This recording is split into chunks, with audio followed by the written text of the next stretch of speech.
너희 염려를 다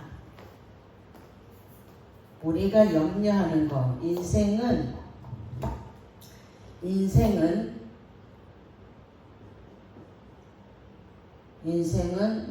수고와 슬픔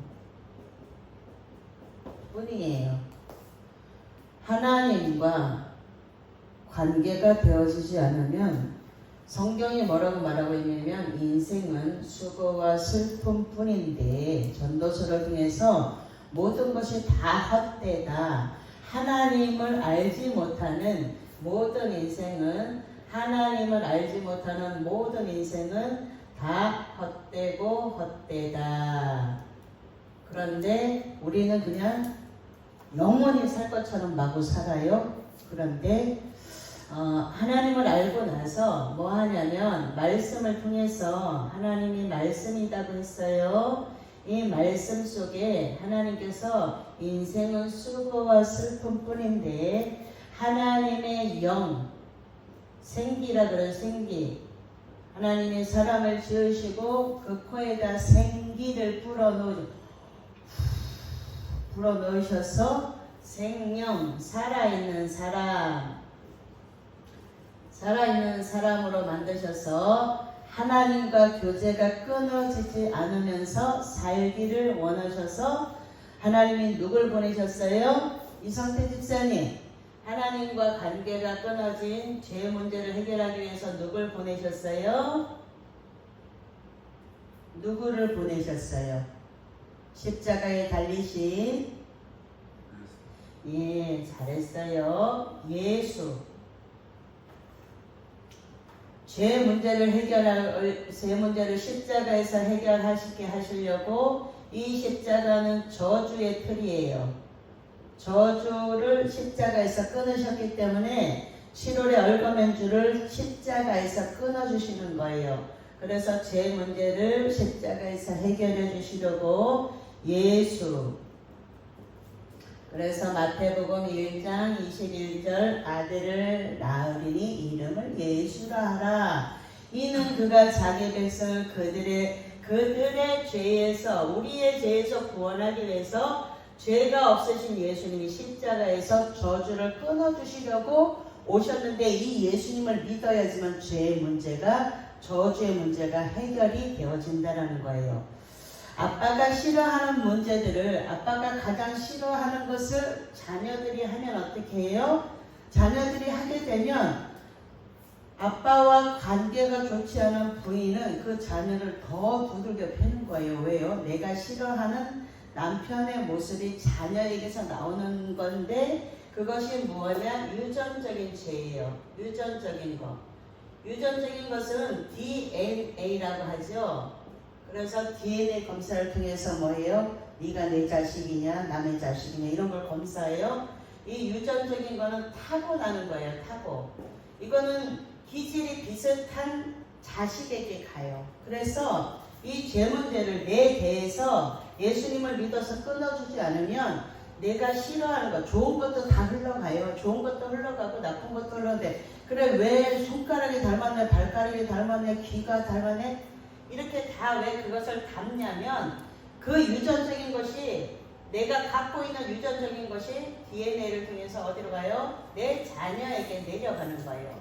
그런데 이것이 저주가 내려가면 안 된다라는 거예요. 우리 가정에 그러는 우상을 섬겼던 우상 숭배했던 하나님이 가장 싫어하는 게 우상 숭배예요. 우상 숭배를 하나님보다 더 잘 섬기고 이랬던 우상 숭배가 유전을 통해서 자꾸만 내려가다 보면 3, 4대에 가면 그 가정은 다 망하게 되어져 있어요. 그러니까 예수님을 믿어서 저주의 세력에서 건져주시는 이 하나님의 능력을 우리가 무엇을 가지고 할 수가 없어요. 할 수가 없는데 이 예수님을 로마서 10장 9절 10절 네가 만일 네 입으로 예수를 주로 시인하고 주인으로 삼으라는 거예요. 내가 다른 것들을 우상을 섬겼으면 네가 이제 네가 네 입으로 예수를 주인으로 주로 뭐 해야 돼? 시인해야 되죠. 시인. 내가 예수님을 믿습니다. 내가 예수님을 나의 주인으로 영접했습니다. 여기 가면 요한복음 1장 12절 말씀이 나오겠죠. 말씀을 이끌어 가게 되다 보면 어느 순간에 나에게서 저주의 세력이 끊어지기 때문에 예수님을 내가 입으로 주로 시인하고, 네가 만일 네 입으로 예수를 주로 시인하고, 그 다음에 하나님께서 그를 죽은 자 가운데서 뭐 때문에? 죄 때문에 죽은 자 죽었어요. 여기 십자가에서 죽었는데 죽은 자 가운데서 다시 살린 부활의 신앙을 이야기한다는 거예요.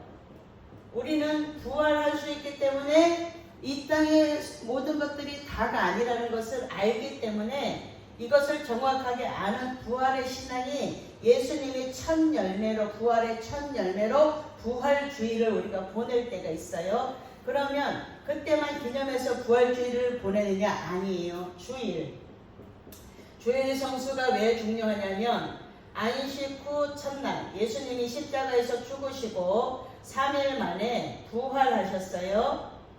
그래서 예수님이 부활하시고 안식하시다가 이것을 3일 동안을 뭐라고 하냐? 안식하시다가 안식 후 첫날이 언제냐? 안식 후 첫날이 주일이에요. 그래서 주일을 지키는 자에게 창세기 2장 7절에 보면 복을 주신대요. 그래서 성경을 잘 알아야지만 우리가 흔들리는 신앙이 아니라 견고한 신앙이 돼요. 흔들리는 신앙과 견고한 신앙 두 개로 나뉘어지는데, 흔들리는 신앙은 말씀이 없다는 거예요.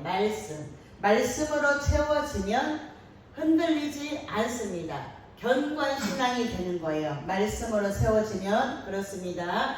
자, 흔들리는 신앙은 누구냐? 이스라엘 백성들이 보이는 하나님이 왕이신데 보이지 않는 이 하나님을 믿은 게 아니고 내 눈으로 보여야 되겠습니다. 뭘 구했어요? 왕을 구했어요. 홍해를 건너서 기적을 그렇게 맛보고도 사사시대에 와서, 사사기에서 뭘 하냐면 사사시대에 와서 왕을 구해요. 사사시대에 자기의 소견에 오른 대로 살아가다가 이제 열왕기하, 역대상하, 그 다음에 사무엘상하 와서 뭘 구했냐면 사무엘상 3상 3하에 와서 뭘 구하냐? 왕을 구해요. 그런데 왕을 사람이 구하니까 누구에게 기름을 붓냐면 사울에게. 그때는 눈에 보이게 하나님 보실 때 좋았어요. 그래서 사무엘상 10장 1절에 보면 사울에게 기름병을 가져다가 그에게 기름을 부어서 왕을 세워라. 왕과 구약에서 왕과 선지자와 제사장에게 제사장 이 3종직을 왕을 세울 때, 선지자를 세울 때, 제사장을 세울 때 무엇을 부었냐면 기름을 부어서 세워요. 하나님이 기름병에다가 채워서 사울에게 가서 왕으로 삼아라. 그런데 이 병은 깨어지는 거예요. 흔들리고 깨어지고 병은 깨어져요. 이제 16장인가 사무엘상 16장인가 보면 거기에 16장 1절에 보면 다윗, 하나님이 내가 이새의 집에서 한 사람을 받다 다윗에게 보내는데 16장에서는 뿔에다가 기름을 채워서 다윗에게 기름을 부어라 이렇게 해줘요. 그러면 이 뿔은 뭐예요? 뿔은 떨어져도 안 깨져요. 견고한 믿음을 이야기하고 있다는 거예요. 우리가 무엇을 가지고 신앙생활을 할 때 견고해지냐면 하나님의 말씀을 내 안에다 담았을 때 내 안에 하나님의 말씀, 내가 하나님과 교제가 되어지고 내가 살아있는 믿음, 내가 이 하나님의 말씀을 믿습니다. 로마서 10장 9절 10절에 네가 만일 네 입으로 예수를 주로 시인하고 하나님께서 그를 죽은 자 가운데서 다시 살리신 것을 네가 믿으면 뭘 받아요? 구원을 받아요. 구원을 받기 때문에 내 입술로 내가 예수님을 믿습니다. 내가 늘 풍성한 교회에 섬깁니다. 제가 늘 풍성한 교회에서 말씀을 듣고 있습니다. 이런 것은 고백, 이 시인하는 것을 사람 앞에서 하는 것이 아닌데, 하나님은 사람 앞에서 이것을 하지 않으면 하나님 앞에 섰을 때 내가 너를 모른다, 이렇게 하나님께 사신대요. 그래서 내가 시인하는 것이 굉장히 중요해. 모르게 다니는 사람들이 되게 많아요. 모르게 교회를. 그런데 그것은 말씀을 잘 모르기 때문에 그래요. 하나님 앞에 섰을 때 나는 너를 도무지 모른다, 하나님께서 이렇게 말씀하신대요. 그렇기 때문에 내가 내 입술로 네가 네 마음으로 믿고 입으로 시인하여 이 구원에 이르는데 구원을 두렵고 떨림으로 날마다 이루어 가야 되는 거예요. 그래서 우리는 완전한 사람이 없기 때문에 신앙생활을 뭘로 해요? 말씀에 근거하여서 하나님의 말씀이 그러한가, 베레아 사람들이 그렇게 성경을 상고하였던 것처럼 우리도 그렇게 가야 되기 때문에 가장 중요한 게 뭐예요? 말씀. 아무리 강조해도 말씀을 아무리 강조해도 내가 내 안에서 이렇게 설명을 할 수 있을 정도로, 이렇게 우리 이성태 집사 만약에 이 말씀이 들어가서 이제 조금씩 귀가 열려서 듣기 시작하고 있어요. 말씀이 들려지고 하나님에 대해서 올바르게만 알게 되면 집사님은 누구보다도 많은 영혼들을 옳은 대로 이끌게 하는 별과 같이 빛나는 자가 되게 할 거기 때문에 정확하게 하나님의 말씀을 내 안에다가 내가 이해가 가야 돼. 이 말씀이 아무리 많은 설교를 듣고 아무리 좋은 설교를, 아무리 명설교가가 설교를 해도 그것이 그냥 한쪽 귀로 듣고 한쪽 귀로 빠져나가면 그것은 나에게 유익이 되지 않아요. 그런데 말씀 한 소절을 가지고 하나님은 죄에서 십자가에 예수를 달아서 우리의 죄를 없이 하시고 우리에게 하나님의 영으로 살아있는 사람을 만드셔서 부활의 신앙을 가지고 살아가게 만드시려고 하나님께서 나를 먼저 선택해서 나에게 말씀을 통해서 뭘 주냐면 은혜를 주셔요. 은혜는 구원이랑 연결이 되어 있기 때문에 내가 오늘 은혜 받으러 나온 거예요. 그렇기 때문에 말씀은 굉장히 중요하고 우리가 흔들리는 믿음을 갖고 있느냐? 처음엔 다 흔들려요. 왜냐하면 길가밭이요, 돌짝밭이요, 가시밭이요, 상처. 이 상처가 해결이 돼야지만 그 다음에 뭘로 연결이 되냐? 복으로 연결돼요. 복은 말씀이 들어가야 복인데 말씀을 들으면서도 내 안에 상처들이 다 있기 때문에 모든 사람들이 다 아파요. 모든 사람들이 다 아픈데 아프다고 소리지는 사람이 있느냐? 소리치는 사람이 있고 그 다음에 참는 사람이 있어요. 근데 참다가 뭐가 돼? 병이 돼. 병. 참으면 병이 되기 때문에 소리치는 사람은 나 때문에 뭐해요? 상처가 있기 때문에 소리가 나오는데 이 소리로 인해서 내 주위에 있는 사람들에게 뭘 선물하냐면 지옥을 선물해. 지옥을. 이 한 사람 때문에 옆에 있는 사람들이 다 조마. 교회를 다녀서 말씀을 가지고 살아낸다고 말씀을 듣고 행함이 있는 사람들이 다 뭐예요? 이 아픈데 이 상처를 치유받지 않은 상태에서 예배가 계속 되다 보니까 내가 다 아픈데 안 그런 척하고 뭐해? 내가 두 종류로 나뉘어서 참는 사람, 소리치는 사람, 참다가 뭐예요? 결국은 이 사람은 자살까지 할 수 있어요. 참다가 못 참아 내 인생 끝내고 말지. 한 번뿐인 인생인데 그것을 자기가 자기 스스로 뭐예요? 끊어버려. 이 사람처럼 미련한 사람은 없는 거예요. 차라리 아프다고 소리치고 지옥을 선물하더라도 어느 순간에 이 아픈 상처가 말씀을 통해서 처리가 되어지고 나면 그때부터는 이제 지옥을 선물하던 사람이 뭘 선물하냐면 천국을 전해줄 수 있는 자가 되는 거예요. 제가 그래요. 말씀을 그렇게 읽고 듣고 쓰고 별짓을 다 했는데도 불구하고 아픔이 처리가 되지 않으니까 어떻게 돼요? 내가 예배만 드리고 와가지고 소리치고 지옥을 선물하던 사람이 이제 하나님을 정확하게 만나고 나서 보니까 어떻게 돼요? 이제 내가 천국을 알려줘야 되겠다.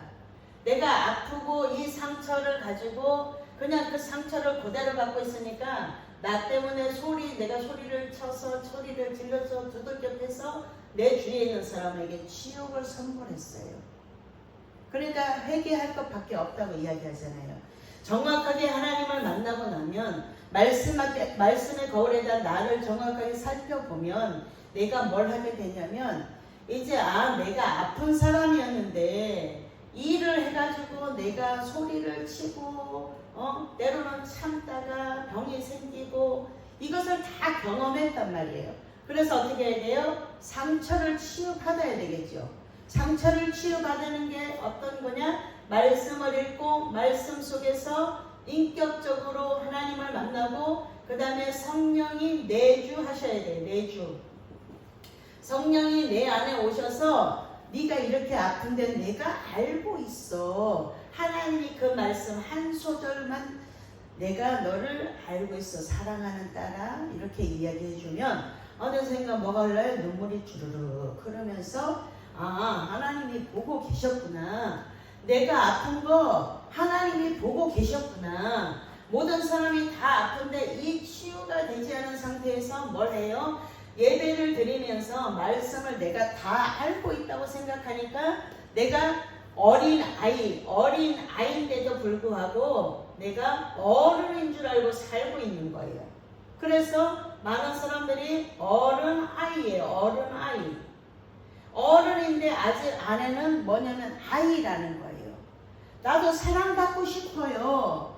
나도 자신감 있게 발표하고 싶어요. 내 안에 자존감이 요만큼도 없어.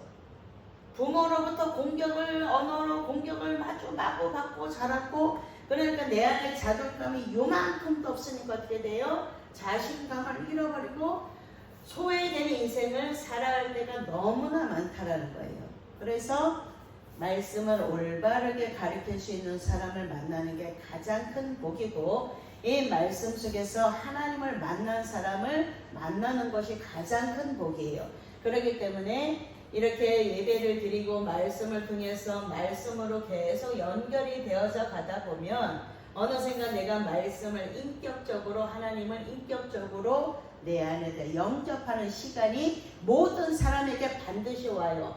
그것이 저에게 21년 만에 왔기 때문에 저에게 21년 만에 내가 남들보다 더 사모하고 남들보다 더 기도하고 남들보다 더 봉사하고 남들보다 더 전도한다고 했는 그 껍데기가 아니라 이제 한 사람에게 초점이 맞춰서 한 사람을 만들어내는 것을 먼저 해야 되겠다라고 하나님께서 그 비전을 주셨기 때문에 말씀에 근거하여 한 사람을 세우는 일을 이 제문제를 정확하게 가르쳐주고 십자가를 정확하게 가르쳐줘서 말씀이 이 십자가 내가 내 안에 말씀이 있으면 어떤 일이 생겼을 때 어려움이 생겼을 때 수고와 슬픔뿐인 인생에게 이제 이 십자가를 정확하게 투영시켜주는 그 일만 하면 십자가를 통해서 예수님의 그 사역을 할 수 있도록 만들어내면 하나님이 가장 기뻐하는 일을 우리 교회에서 할 수 있다라는 거예요. 그래서 우리는 매일 어떤 신앙을 가져야 돼요? 주일은 안식 후 첫날에 예수님이 부활하셨기 때문에 주일 성수를 잘하면 주일을 잘 지키면 주일은 주님의 날이에요. 내 날이 아니에요.